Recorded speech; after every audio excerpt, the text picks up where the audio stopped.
Han player already spawns at the bottom left of Gongwali Beach. Here in blue, the Zerg player. It is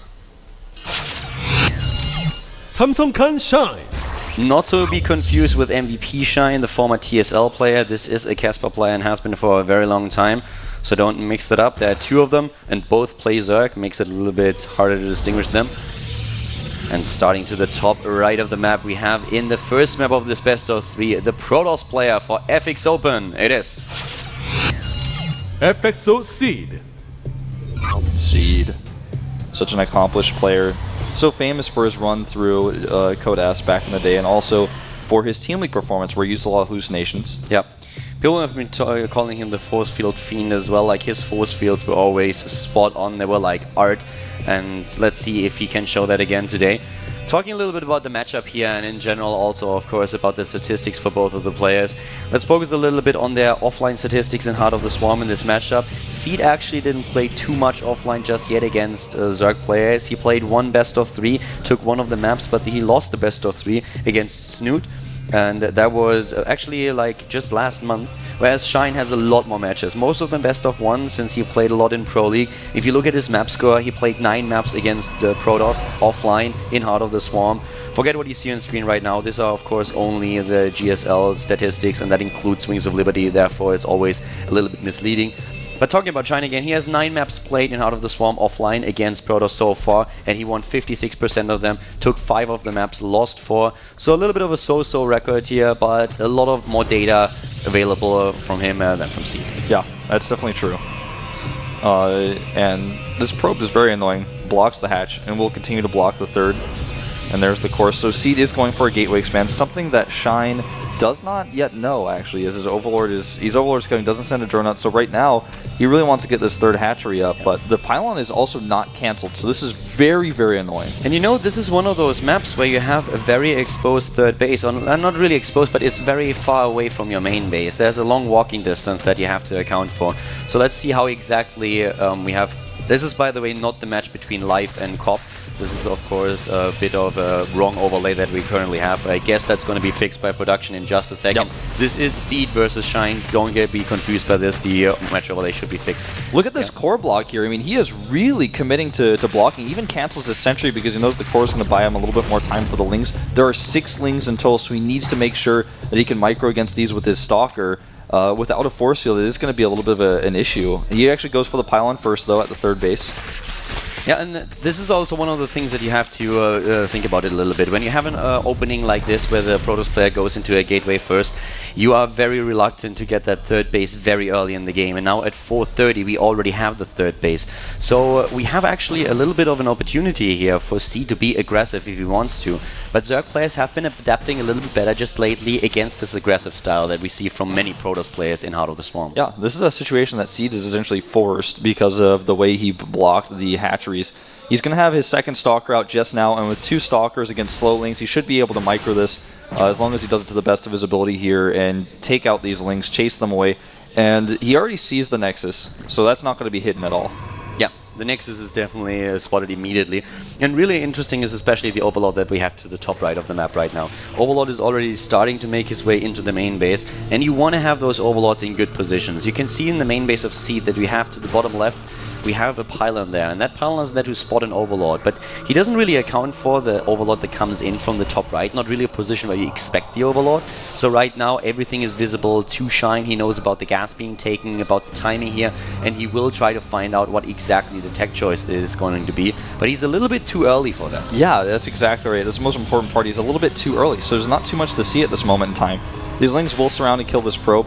Probably not going to get too much done here with the Stalker out on the other hand. And they're going to come into the main base, and oh, if you can get the sentry, that would be great. You may have to use a force field here. Oh, yeah. That was really well done. Uses the force field and saves the sentry. This was, of course, really important. All of the Zerglings goes down.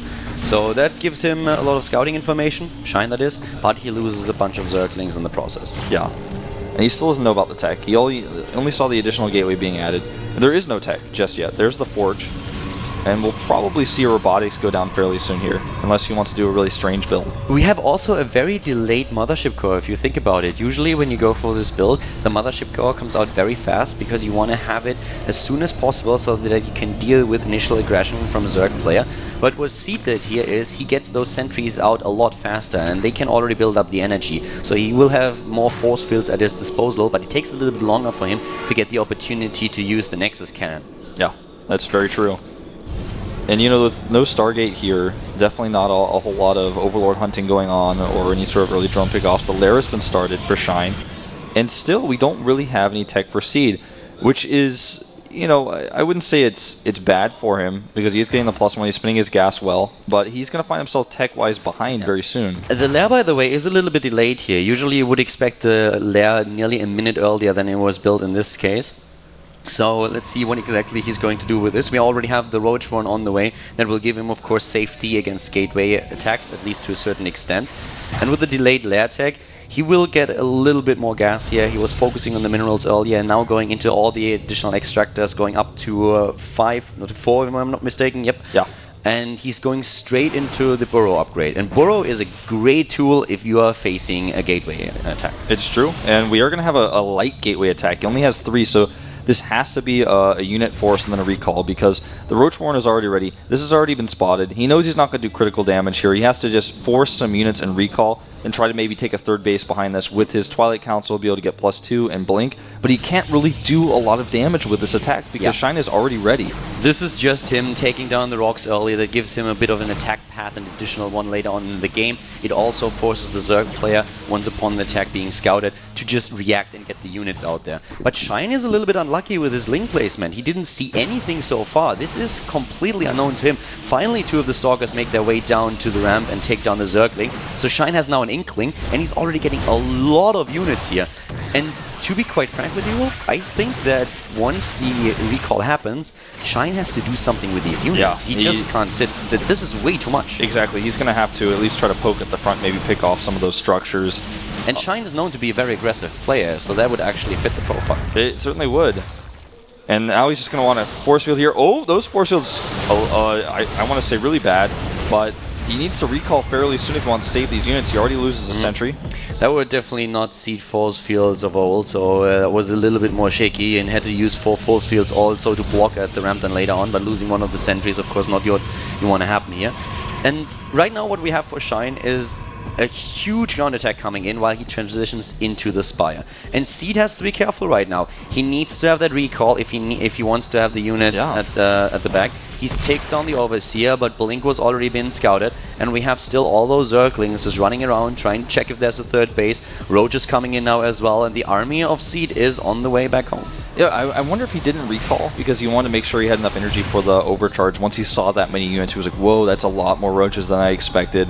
Maybe I need to have this recall and the photon overcharge. I think he just doesn't want... You know, he has a good position on the map with those units, and as long as he doesn't have to, why use the recall? You can use that a little bit later, that's fine. The energy, you're not on max energy anyways at that point, so that's something where you can make this choice. Even adding the second cannon right now, just to be super safe here. Yeah. He's getting the +2 attack upgrade, and it looks more and more like he wants at least to be a little bit aggressive here. Yeah, he's still at 48 harvesters. He doesn't get any harvesters here. It looks like we are going to have a 2-base attack mode. Yeah, he has 7 gateways, and he's going for the attack meanwhile, but the Zerg is already on his front. He's not going to be able to buy enough time here. The cannons are definitely way too late here.